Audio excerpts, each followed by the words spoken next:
आज के लेक्चर में हम स्टार्ट करते हैं सेंटर ऑफ मास के बारे में। सेंटर ऑफ मास के बारे में हमारा ये सेकंड लेक्चर है। प्रीवियस लेक्चर में हमने मोशन से रिलेटेड टॉपिक लिया था कि जब मोशन हो रही है तो यहाँ पर क्या होता है कि पूरी की पूरी बॉडी में मोशन होगी। कैसे होगी? या तो ट्रांसलेशन होगी या रोटेशन होगी या ट्रांसलेशन प्लस रोटेशन होगी। फिर सेंटर ऑफ मास की रिक्वायरमेंट ही क्यों पड़ी? सेंटर ऑफ मास की रिक्वायरमेंट हमें इसलिए पड़ी क्योंकि अब जब मोशन हो रही होती है तो वेलोसिटी का कंपोनेंट आता है कि हम कौन सी वाली वेलोसिटी ले। वेलोसिटी हर एक पार्टिकल की जो लीनियर वेलोसिटी है वो अलग अलग होगी, क्योंकि हर एक पार्टिकल के लिए क्या है, आर अलग अलग है। इस पार्टिकल के लिए आर अलग है, यहाँ के लिए आर अलग है, यहाँ पर पार्टिकल होगा उसके लिए अलग है, यहाँ के लिए आर अलग है। वेलोसिटी का फॉर्मूला आर ओमेगा।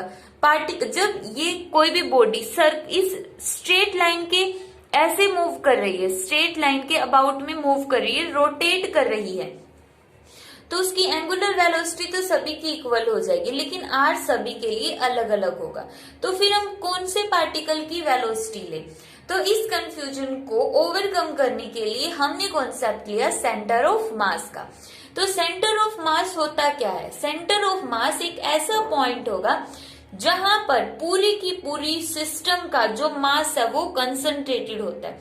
हम ऐसा सुपोज करते हैं, जरूरी नहीं है वहां पर मास हो। जैसे सीडी के अंदर होता है, सीडी के अंदर मास नहीं होता है उसके बीच वाले पॉइंट पर, फिर भी हम जब बीच में से पकड़ते तो वो बैलेंस होती है। तो सेंटर ऑफ मास पर मास हो ऐसा कोई जरूरी नहीं है, बस सेंटर ऑफ मास के चारों तरफ जो मास होगा वो इक्वली डिस्ट्रीब्यूट होता है। ठीक है, तभी हम ये बोलेंगे कि वो उसका सेंटर ऑफ मास है। और सेंटर ऑफ मास को हम क्या भी बोलते हैं? Balancing point. सेंटर ऑफ मास का दूसरा नाम क्या होगा? बैलेंसिंग पॉइंट होगा। मींस जैसे इसका सेंटर ऑफ मास क्या होगा, मार्कर का जो सेंटर ऑफ मास है, अगर उस सेंटर ऑफ मास के अकॉर्डिंग हम पकड़ते हैं तो वो उसका क्या हो जाएगा? उसका बैलेंसिंग पॉइंट। अब ये इसका बैलेंसिंग पॉइंट है, इसको हम यहां से नहीं पकड़ सकते, गिर जाएगा, यहां से नहीं पकड़ सकते, यहां पे गिर जाएगा। तो सेंटर ऑफ मास इसका क्या हो जाता है? बैलेंसिंग पॉइंट होता है। अब इसमें हम ये देखते हैं कि जो सेंटर ऑफ मास है उसके लिए आर की वैल्यू क्या होगी। तो इस टॉपिक में बेसिकली हम जो सेंटर ऑफ मास हम लेंगे पूरे सिस्टम का, एक पॉइंट कंसीडर कर लेंगे कि ये अगर सेंटर ऑफ मास है तो उसका पोजीशन वेक्टर कहां पर होगा और उसको हम कैसे निकालेंगे। तो सेंटर ऑफ मास को समझने के लिए हम थोड़ा सा डिटेल में चलते हैं। यहां पर हमने एक सिस्टम लिया, two body system, two particle का सिस्टम, टू बॉडी सिस्टम नहीं, टू पार्टिकल सिस्टम। यहां पर इस सिस्टम के अंदर हमारे पास दो पार्टिकल हैं, एक ये वाला पार्टिकल है ए और एक ये वाला पार्टिकल है बी। बी पार्टिकल की ओरिजिन से, ये मान लो एक्स एक्सिस है, ये मान लो वाई एक्सिस है, ओरिजिन से डिस्टेंस है r2 पोजीशन वेक्टर। ए पार्टिकल की ओरिजिन से डिस्टेंस है r1 पोजीशन वेक्टर। अब यहां पर B के ऊपर बाहर से फोर्स लग रहा है F2 और A के ऊपर से फोर्स लग रहा है F1। अब यहां पर ये दोनों F1 और F2 तो क्या है? एक्सटर्नल फोर्स है। F1 और F2 तो क्या है? एक्सटर्नल फोर्स है। मीन्स हम बाहर से फोर्स लगा रहे हैं।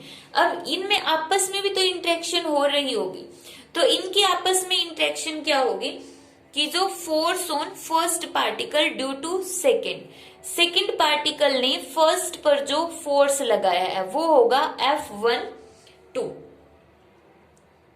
और इसी तरह सेकेंड, ये जो फर्स्ट पार्टिकल है सेकेंड पर फोर्स लगाएगा उसकी वैल्यू क्या होगी? फोर्स ऑन सेकेंड पार्टिकल, इस पार्टिकल पर ड्यू टू फर्स्ट, ए की वजह से ड्यू टू फर्स्ट, वो किसकी वैल्यू हो गई? F21 की हो गई।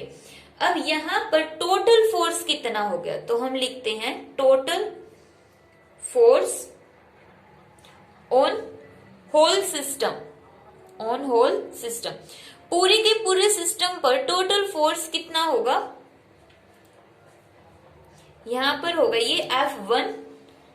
पहले हम फर्स्ट बॉडी पर देख ले, फर्स्ट बॉडी पर टोटल फोर्स कितना है, F1 2 प्लस सेकेंड पर फोर्स कितना है, F2 1। ये हमारे पास टोटल फोर्स आ गया पूरा के पूरे सिस्टम का। अब यहाँ पर जो न्यूटन का सेकेंड लॉ वो क्या बोलता है, फोर्स किसके इक्वल होगा, change in time rate of change of momentum. तो इसके अकॉर्डिंग ये क्या है, फर्स्ट बॉडी के ऊपर फोर्स है तो इसका मोमेंटम कितना आ जाएगा, dp1 divide by dt। Second body का momentum dp2 divide by dt। यहां पे हम वैल्यू पुट करेंगे, p1 मतलब कि linear momentum of first particle जो किसके इक्वल होगा, m1 v1 प्लस p2 की वैल्यू पुट करेंगे m2 v2। यहां पर हमारे पास ये आ गया f की वैल्यू। अब यहां पर इसको मास तो क्या रहेगा, कांस्टेंट रहेगा। अगर मास कांस्टेंट रहता तो m1 को हम बाहर ले सकते हैं, m1 को हमने बाहर लिया तो अंदर रह गया dt v1 प्लस m2 को बाहर ले लिया, अंदर रह गया dv2 डिवाइड बाई dt। अब जो फोर्स है m1 d divide by dt, v1 को हम क्या पुट कर सकते हैं, d। अब हमें बता, देखो ये तो क्या होती है, डिस्टेंस होती है। वेलोसिटी कैसे निकालते हैं, dr by dt, displacement divide by time. Velocity हो गई और डिफरेंशियल फॉर्म में क्या होती है, v is equal to dr by dt। Acceleration किसके इक्वल होता है, dv by dt। Displacement, velocity और एक्सीलरेशन ऐसे ही निकालते हैं, हम सेकंड यूनिट में पढ़ चुके हैं। तो v1 की जगह वैल्यू पुट करो dr by dt, dr1 divide by dt plus m2 d divide by dt। अंदर क्या आ जाएगा, dr2 डिवाइड बाई dt। यहां पे आ जाएगा m1 d square r1 dt का square plus m2 d square r2 divide by dt का square. अब इसको हम क्या लिख सकते हैं, अगर मैं d square divide by dt square को बाहर निकाल लूं और ये लिख दो अंदर m1 r1 plus m2 r2, तो क्या कोई फर्क पड़ेगा, नहीं पड़ेगा, क्योंकि m1 तो क्या है, कांस्टेंट है। तो m1 तो फिर से बाहर और ऊपर से फिर से यही वाली इक्वेशन बन जाएगी। तो ये आ गया। अब हम इसको क्या करेंगे, पूरी टर्म को m1 प्लस m2 से तो डिवाइड कर दो और m1 प्लस m2 से मल्टीप्लाई कर दो। अब ऐसा करने से डिफरेंशिएशन की कोई इफेक्ट नहीं पड़ेगा इसके ऊपर। क्यों नहीं पड़ेगा, मास के ऊपर, क्योंकि मास तो कांस्टेंट है। तो यहां से m1 m2 हमने बाहर की तरफ लिख लिया और ये जो d square divide by dt square ये पूरे के आगे लिख लिया m1 r1 m2 r2 divide by m1 plus m2।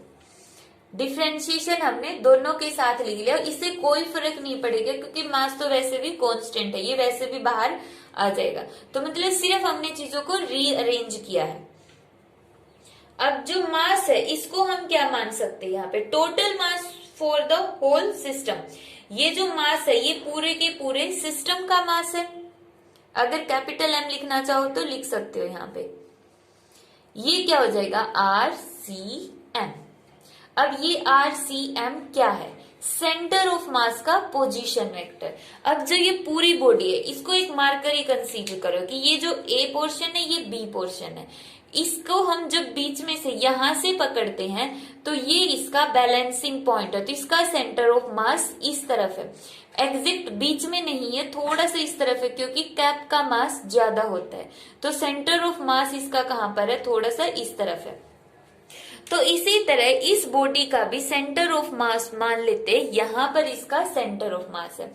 अब सेंटर ऑफ मास तो हमने बता दिया, सेंटर ऑफ मास का ओरिजिन से कुछ न कुछ डिस्टेंस भी होगी।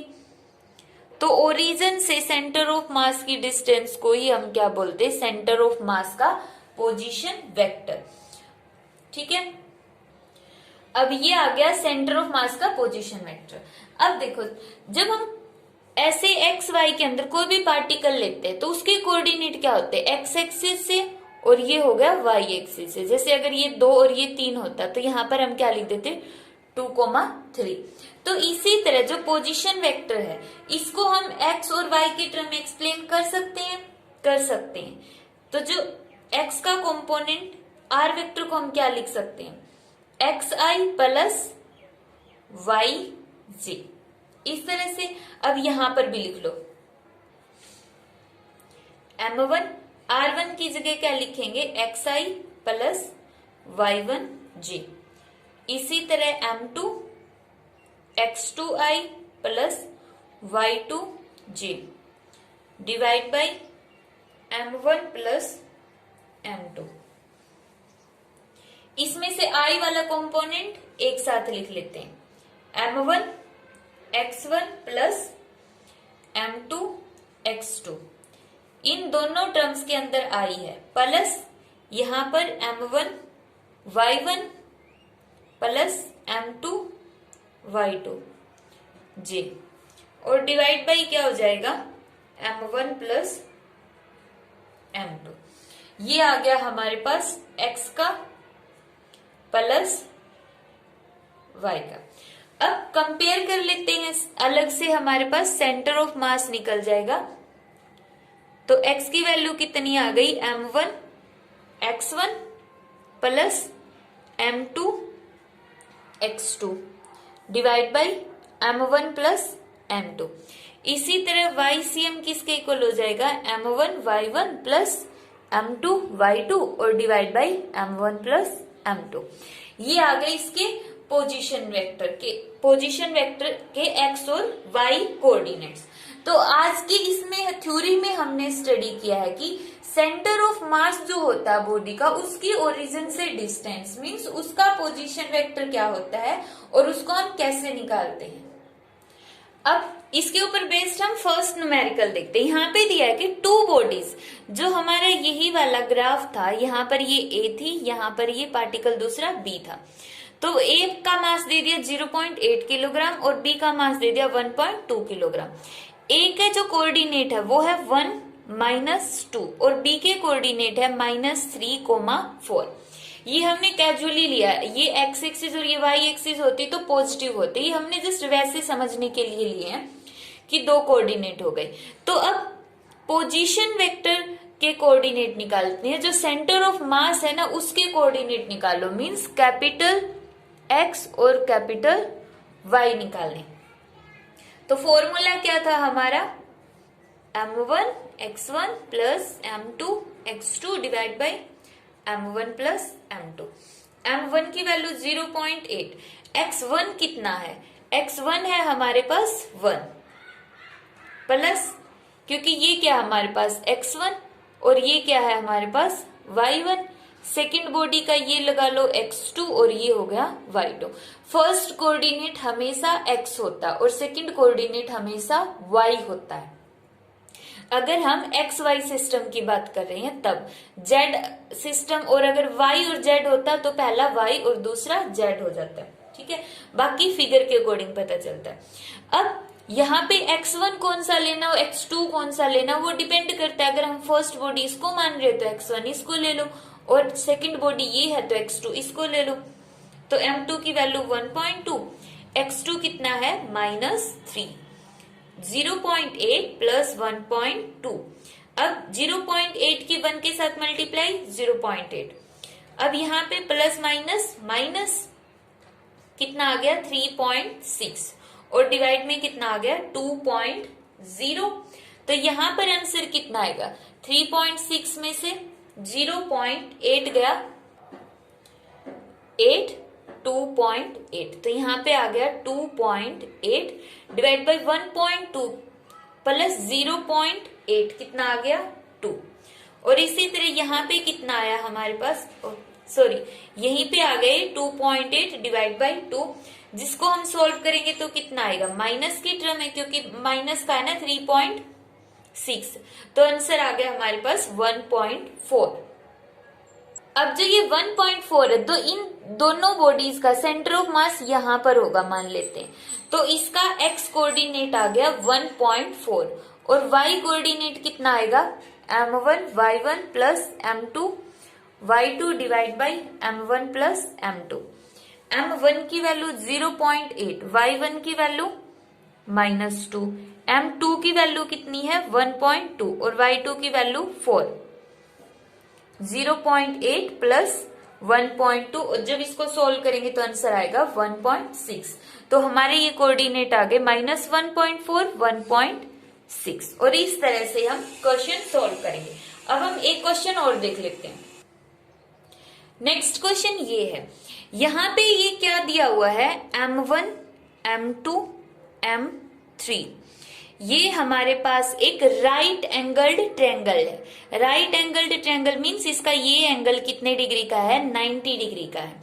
इस ट्रायंगल के तीनों कॉर्नर्स के ऊपर 3 मास रखे हुए m1 m2 m3, तीनों की वैल्यू कितनी है, तीनों की ही वैल्यू हमारे पास है 2.5 किलोग्राम। इस ट्रायंगल की ये वाली साइड है 1.5 मीटर और ये वाली साइड है 2 मीटर। तो ये जो सेंटर ऑफ मास है इसका यहां पर है। अब इसके सेंटर ऑफ मास के कोऑर्डिनेट फाइंड आउट करने, XCM और YCM। फॉर्मूला तो हमें पता है, XCM का क्या होगा m1 x1 plus m2 x2। अब यहां पर तो 3 मास है तो तीसरा भी ले लो m3 x3 divide by m1 plus m2 plus m3। But coordinate तो इन्होंने दिए ही नहीं है, ये सिंपली ये बोल दिया ये x एक्सिस है ये y एक्सिस है।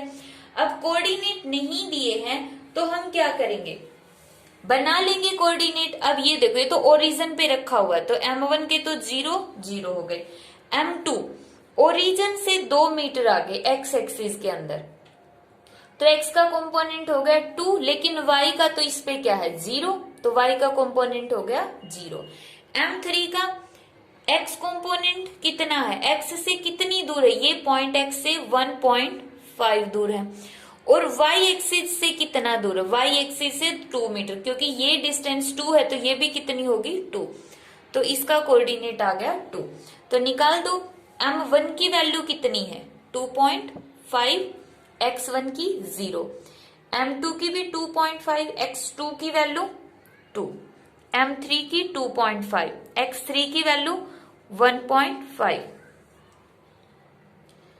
2.5 प्लस 2.5 प्लस 2.5 सोल्व करते 2.5 की 0 के साथ 0, 2.5 की 2 के साथ 5.0, 2.5 की 1.5 के साथ मल्टीप्लाई करेंगे।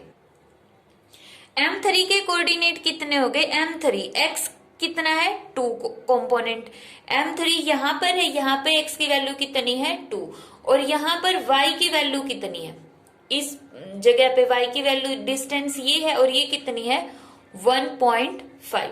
अब हम वैल्यू पुट करते, m1 की सभी का मास 2.5 किलोग्राम है, x1 की वैल्यू 0, 2.5 x2 की वैल्यू 2, m3 की वैल्यू 2.5, x3 की value 2 divide by 2.5 plus 2.5 plus 2.5, ये वाला कंपोनेंट 0, 2.5 की 2 के साथ 5.0 प्लस 5.0, नीचे कितना हो गया 7.5, तो ऊपर आ गया 10 डिवाइड बाई 7.5।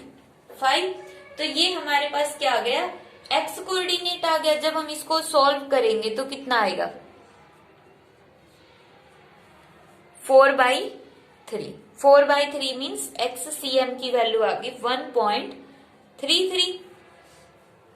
इसी तरह YCM की निकालेंगे, YCM के लिए क्या करेंगे m1 y1 plus m2 y2 plus m3 y3 divide by m1 plus m2 plus m3, m1 की वैल्यू 2.5, y1 की 0, m2 की 2.5, y2 की भी 0, m3 की 2.5 और y3 की कितनी है 1.5